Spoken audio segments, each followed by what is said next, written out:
हिंदू धर्म में महाभारत को एक बहुत ही पवित्र ग्रंथ माना गया है। महाभारत धर्म के रास्ते पर चलने के लिए व्यक्ति का मार्गदर्शन करती है।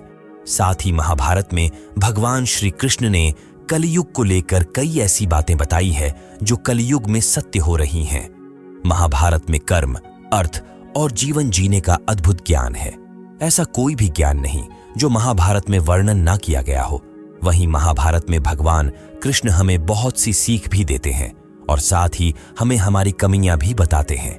महाभारत में देश, विदेश, ज्ञान, विज्ञान, कौशल, तकनीकी, शिक्षा, धर्म, अधर्म, पाप, पुण्य, सुख, दुख, न्याय, राजनीति, समाज, योग, युद्ध, परिवार के अलावा कई विषयों के बारे में वर्णन मिलेगा। आज के समय में महाभारत के एक प्रसंग से मानव बहुत कुछ सीखने के साथ ज्ञान ले सकता है। अगर इस प्रसंग की बात की जाए तो ये उस समय का है जब पांचों पांडवों को वनवास को गए थे। मगर वनवास को जाने से पहले पांडवों ने भगवान श्री कृष्ण से पूछा है, वासुदेव, अब द्वापर का अंतिम समय चल रहा है, लेकिन आने वाले समय यानी कलयुग में लोगों की प्रवृत्ति कैसी होगी? तब भगवान श्री कृष्ण पांडवों से कहते हैं कि तुम पांचों भाई वन में जाओ और वहां पर जो कुछ भी तुम्हें दिखाई दे मुझे आकर बताओ। उसे सुनने के बाद मैं तुम्हें कलयुग का प्रभाव बताऊंगा।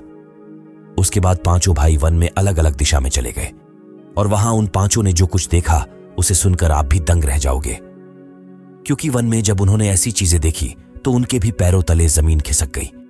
वे भी सोचने को मजबूर हो गए कि आखिर ऐसा कैसे हो सकता है। और जब श्री कृष्ण ने उसे लेकर ज्ञान दिया तो वाकई में वो काफी ज्यादा चौंका देने वाला था। आइए जानते हैं कि भगवान श्री कृष्ण ने कलयुग को लेकर कौन सी चिंताएं व्यक्त की थीं जो आज सच हो रही हैं। उससे पहले अगर आप चैनल पर नए हो और ऐसे ही वीडियो देखना पसंद करते हो तो हमारे चैनल दक्ष टीवी इंडिया को सब्सक्राइब करना ना भूले। तो चलिए अब बिना किसी देरी के वीडियो शुरू करते हैं। दरअसल यह घटना महाभारत काल के दौरान की है, जब पांचों पांडवों को कलयुग के बारे में जानने की तीव्र जिज्ञासा थी। तब भगवान श्री कृष्ण ने उन्हें जंगल में भेज दिया और कहा कि जंगल में जो भी दिखे वो मुझे आकर बताना। तब पांचों भाई जंगल में चले गए और वो भी सभी अलग अलग दिशा में। तब सबसे पहले युधिष्ठिर महाराज ने देखा कि किसी हाथी की दो सूंड है। इसे देखकर वे हैरान रह गए कि आखिर एक साथ दो सूंड का हाथी भला कैसे हो सकता है। वहीं दूसरी ओर अर्जुन थे। वहां उन्होंने देखा कि कोई पक्षी है, उसके पंखों पर वेद की रचाएं लिखी हुई हैं, पर वह पक्षी मुर्दे का मांस खा रहा है। इसे देखकर अर्जुन भी आश्चर्यचकित रह गए हैं। वहीं जंगल में भीम देखते हैं कि एक गाय ने बछड़े को जन्म दिया है और वो मां अपने बछड़े को इतना छाट रही है कि बछड़ा खून से लहूलुहान हो जाता है। इसे देखकर भीम भी दंग रह गए और सोचने लगे कि भला एक मां अपने बच्चे के साथ ऐसा कैसे कर सकती है। वही अगला नंबर सहदेव का आता है। सहदेव देखते हैं कि जंगल में एक साथ पास पास में 6 से 7 कुएं हैं और आसपास के कुओं में तो पानी है, किंतु बीच का कुआं बिल्कुल खाली है। इतना ही नहीं बल्कि बीच का कुआं गहरा है, फिर भी पानी नहीं है। यह देखकर सहदेव भी आश्चर्यचकित रह गए। वही आगे 5वें भाई नकुल देखते हैं कि एक पहाड़ के ऊपर से एक बड़ी शिला लुढ़कती लुढ़कती आती और उस बीच कई वृक्षों से टकराती है और उन सभी बड़े बड़े वृक्षों को गिरा देती है। उस शिला को रोकने में सभी तने असमर्थ हो जाते हैं, मगर तभी अंत में एक अत्यंत छोटे पौधे का स्पर्श होते ही वह इतनी बड़ी शिला स्थिर हो जाती है। नकुल उसे देखकर हैरान हो जाते हैं और सोचते हैं कि जो काम इतने बड़े बड़े तने नहीं कर सके वो काम इतना छोटा पौधा आखिर कैसे कर सकता है। इन घटनाओं ने पांचों भाइयों ऊपर से लेकर नीचे तक हिलाकर रख दिया था। जब शाम को वे श्री कृष्ण के पास गए और अपने अलग अलग दृश्यों का वर्णन किया। सबसे पहले युधिष्ठिर कहते हैं कि मैंने तो 2 सूंड वाला हाथी देखा जो मेरे आश्चर्य का कोई पार न रहा था। तब श्री कृष्ण ने कहा कि है धर्मराज युधिष्ठिर, यही तो कलयुग के संदेश है। कलयुग में ऐसे लोगों का राज्य होगा जो दोनों ओर से शोषण करेंगे, बोलेंगे कुछ और करेंगे कुछ और, जो दिखने में बिल्कुल उस हाथी की तरह अलग होंगे। ऐसे लोगों का राज्य होगा, इसलिए इससे पहले तुम राज्य कर लो। तभी अर्जुन ने कहा कि मैंने जंगल में एक की पक्षी के पंखों पर वेद की रचाएं लिखी हुई दिखी और वो पक्षी मुर्दे का मांस खा रहा था। तब श्री कृष्ण बोले, पार्थ, इसी प्रकार कलयुग में भी होगा। कलयुग में ऐसे लोग रहेंगे जो बड़े बड़े पंडित और विद्वान कहलाएंगे। कहने में तो वे धर्मात्मा कहलाएंगे और दिखने में पंडित। मगर उनका मन राक्षसी होगा, जो मन से कुछ और होंगे और कर्म से कुछ और, मगर उन्हें खुद के अलावा किसी से कुछ मतलब नहीं रहेगा। वे यही देखते रहेंगे कि कौन सा मनुष्य मरे और मरते मरते वो अपनी सारी संपत्ति हमारे नाम कर जाए। इसके अलावा बड़ी बड़ी संस्था और व्यापारी के व्यक्ति विचारेंगे कि कौन सा मनुष्य मरे और संस्था हमारे नाम से हो जाए। हर जाति धर्म के प्रमुख पद पर बैठे विचार करेंगे कि कब किसका श्राद्ध है। चाहे कितने भी बड़े लोग होंगे, किंतु उनकी दृष्टि तो धन के ऊपर, यानी को जंगल के पक्षी की तरह मांस के ऊपर ही रहेगी। ऐसे लोगों समाज में भरे पड़े होंगे जो पराये धन को छीनने को आतुर होंगे। कलयुग में हर कोई यही सोचेगा कि कैसे किसी व्यक्ति को उसके पद से गिराया जाए और कैसे उसकी जगह खुद को बैठाया जाए। इसके अलावा कोई विरला ही संत पुरुष होगा जो दूसरी के बारे में सोचेगा और सतमार्ग पर चलेगा। इसके बाद भीम ने अपने आश्चर्य की बात बताई।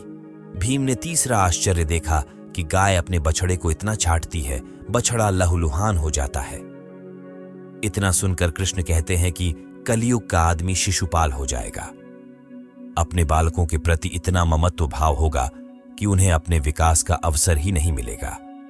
कृष्ण भीम को उदाहरण देकर समझाते हैं कि कलयुग में अगर किसी का बेटा घर छोड़कर साधु बनेगा तो हजारों व्यक्ति दर्शन करने जाएंगे और उसकी तारीफ करेंगे, किंतु यदि अपना बेटा साधु बनता होगा तो रोएगे कि मेरे बेटे का क्या होगा।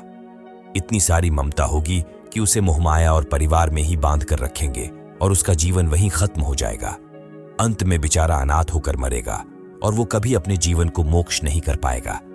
भगवान कहते हैं कि वास्तव में लड़के तुम्हारे नहीं हैं, वे तो बहुओं की अमानत हैं, लड़कियां जमाइयों की अमानत हैं, और तुम्हारा यह शरीर मृत्यु की अमानत है, और तुम्हारी आत्मा परमात्मा की अमानत है, जिसे भगवान ने इस माया रूपी संसार में सुख भोगने के लिए नहीं बल्कि खुद के जीवन को भगवान की समर्पित करने के लिए भेजा है। मगर इंसान इस माया में मोह में फंसकर अपना पराया करने लग जाता है। इसके बाद सहदेव ने पूछा कि आखिर मेरे उस आश्चर्य का क्या मतलब है। सहदेव कहते हैं कि मैंने देखा कि 5-7 भरे कुओं के बीच एक कुआं एकदम खाली, बल्कि वो उससे भी ज्यादा गहरा था। तब श्री कृष्ण कहते हैं कि कलयुग में धनाढ्य लोग लड़के लड़की के विवाह में, मकान के उत्सव में, छोटे बड़े उत्सवों में तो लाखों रुपए खर्च कर देंगे, परंतु पड़ोस में ही यदि कोई भूखा प्यासा होगा तो यह नहीं देखेंगे कि उसका पेट भरा है या नहीं। उससे उन्हें कोई फर्क नहीं पड़ेगा।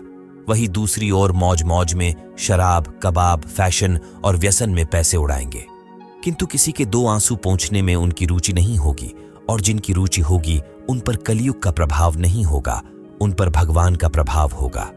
अर्थात कलयुग में उन भरे हुए कुओं की तरह इंसान को केवल खुद से ही मतलब होगा। खाली कुएं की तरफ यानी गरीबों पर कोई भी ध्यान नहीं देगा। एक ही जगह पर समानता देखने को मिलेगी। एक भूख के कारण तड़प कर जाएगा तो दूसरा ज्यादा होने पर भी किसी की मदद नहीं करेगा, भले ही उसे व्यर्थ क्यों ना उड़ा दे। 5वें आश्चर्य की बात करते हुए नकुल कहते हैं कि मैंने देखा कि एक बड़ी चट्टान पहाड़ पर से लुढ़की हुई जाती है। उस दौरान कई वृक्षों के तने और चट्टाने उसे रोक न पाए, किंतु एक छोटे से पौधे से टकराते ही वह चट्टान रुक गई। इसे सुनकर कृष्ण कहते हैं कि ठीक इसी प्रकार कलयुग में मानव का मन नीचे गिरेगा, उसका जीवन पतित होगा। यह पतित जीवन धन की शिलाओं से नहीं रुकेगा, न ही सत्ता के वृक्षों से रुकेगा, किंतु हरिनाम के एक छोटे से पौधे से, हरि कीर्तन के एक छोटे से पौधे से मनुष्य जीवन का पतन होना रुक जाएगा। दोस्तों, कलयुग में निश्चित रूप से चौंकाने वाली चीजें धरती पर घटित हो रही होंगी। बेमौसम बारिश, आंधी तूफान, जल संकट, ये सब इसका संकेत भी है। जैसे जैसे कलयुग अपने अंत की ओर बढ़ेगा, मनुष्य का जीवन काल घटकर मात्र 12 साल तक रह जाएगा और शरीर 4 इंच सिकुड़ जाएगा। शासक जनता पर मनमाने ढंग से शासन करेंगे, मनचाहे ढंग से उन पर कर थोपेंगे। शासक अपने राज्य में अध्यात्म की जगह भय का प्रसार करेंगे। वह स्वयं एक बहुत बड़ा खतरा बन जाएंगे। बढ़ी संख्या में पलायन शुरू हो जाएगा। लोग सस्ते खाद्य पदार्थ और सुविधाओं की तलाश में अपने घरों को छोड़ ढाक कर जाने के लिए मजबूर होंगे। धर्म को नजरअंदाज कर दिया जाएगा और लालच, सत्ता, पैसा सभी के मस्तिष्क में प्रबल रूप से विद्यमान रहेगा। लोग बिना किसी पश्चाताप के अपराधी बनकर लोगों की हत्या करेंगे। दोस्तों, श्री कृष्ण ने कलयुग की सच्चाइयां जो बताई वो आज हम लोगों में देखने को मिल भी रही है। महाभारत को हिंदुओं के सबसे पवित्र ग्रंथों में से एक कहा गया है। इस ग्रंथ में तत्कालीन भारत का इतिहास वर्णित है। इससे मनुष्य अपने जीवन को सुधार सकता है और इस मोह रूपी मायामय संसार से मोक्ष भी पा सकता है। तो दोस्तों, अब आज का वीडियो यहीं पर रुकते हैं, लेकिन इससे पहले मैं आपसे पूछना चाहता हूं कि इस वीडियो में आपको क्या सीख मिली है। अगर आपको कुछ सीखने को मिला है तो इस वीडियो को लाइक करना ना भूलें और ऐसी ही ज्ञान भरी जानकारी को सुनने के लिए चैनल को सब्सक्राइब कर दें, ताकि इसी मोटिवेशन के साथ हम आपके लिए हमेशा नए वीडियो ला सके। धन्यवाद।